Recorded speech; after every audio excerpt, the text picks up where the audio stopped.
नागपुर के शंकर नगर इलाके के इसी सरस्वती विद्यालय से देवेंद्र फडणवीस ने 8वीं से 10वीं तक पढ़ाई की। खास बात ये है कि फडणवीस हमेशा क्लास की लास्ट बेंच पर बैठा करते थे। देवेंद्र फडणवीस का स्कूली शिक्षण नागपुर के सरस्वती विद्यालय से हुआ था। सरस्वती विद्यालय की इसी क्लासरूम में इसी बेंच पर देवेंद्र फडणवीस 8वीं, 9वीं और 10वीं क्लास में बैठते थे। आखिर फडणवीस आखिरी बेंच पर ही क्यों बैठा करते थे, इसका किस्सा भी बेहद रोचक है। फडणवीस जी इसी बेंच में बैठते थे।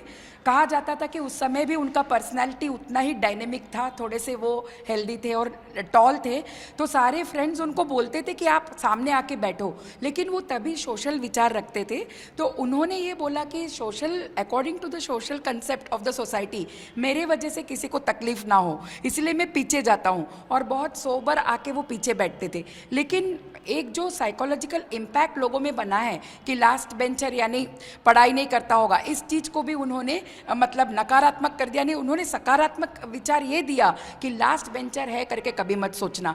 आज स्टेट को लीड करने वाले जो चीफ मिनिस्टर बन रहे वो लास्ट बेंच से थे। मतलब आप ये सोचिए कि ब्लैक बोर्ड जो है वो ब्लैक कलर का होता है, लेकिन लोग सोचते हैं कि ब्लैक कलर एकदम अशुभ होता है, लेकिन जब व्हाइट चौक से आप उस पर लिखते हो तो वही उतना उठ के दिखता। तभी से उनके विचार इतने प्योर थे। वो बोलते थे कि everything has a positive side.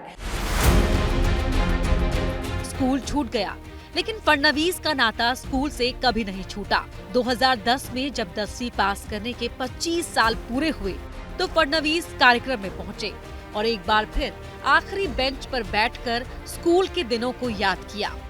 राजनीति के मैदान के तेज तर्रार खिलाड़ी फडणवीस पढ़ाई लिखाई में सामान्य थे। वैसे तो वो शांत और गंभीर रहते थे, लेकिन दोस्ती निभाने में उनका कोई मुकाबला नहीं था।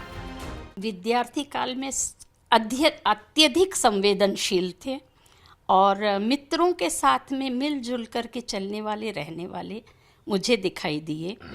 और उनके बारे में कभी भी किसी को कोई शिकायत नहीं रही है, चाहे वो सज़ा मिलने में हो या कोई बात करने में हो या किसी की बात छुपाने में हो, तो कभी भी मुंह अपना नहीं खोलते थे। सज़ा इन्हें मंजूर रहती थी, लेकिन अपने साथियों के नाम कभी भी ये लोग अपनी जुबान पे नहीं लाते थे, शिकायत कभी नहीं करते थे। और यही कारण है कि सब जो हैं इनको भी चाहते थे, ये भी सबको चाहते थे।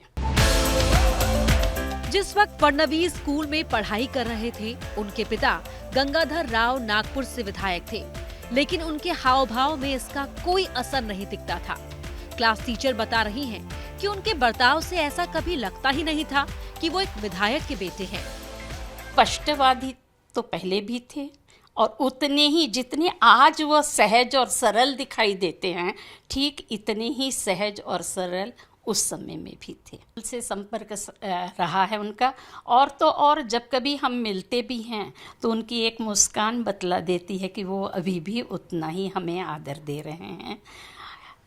कितने भी भीड़ में हों तो उनका चेहरा बतलाता है कि नहीं, वो अभी भी कृतज्ञता जाहिर कर रहे हैं।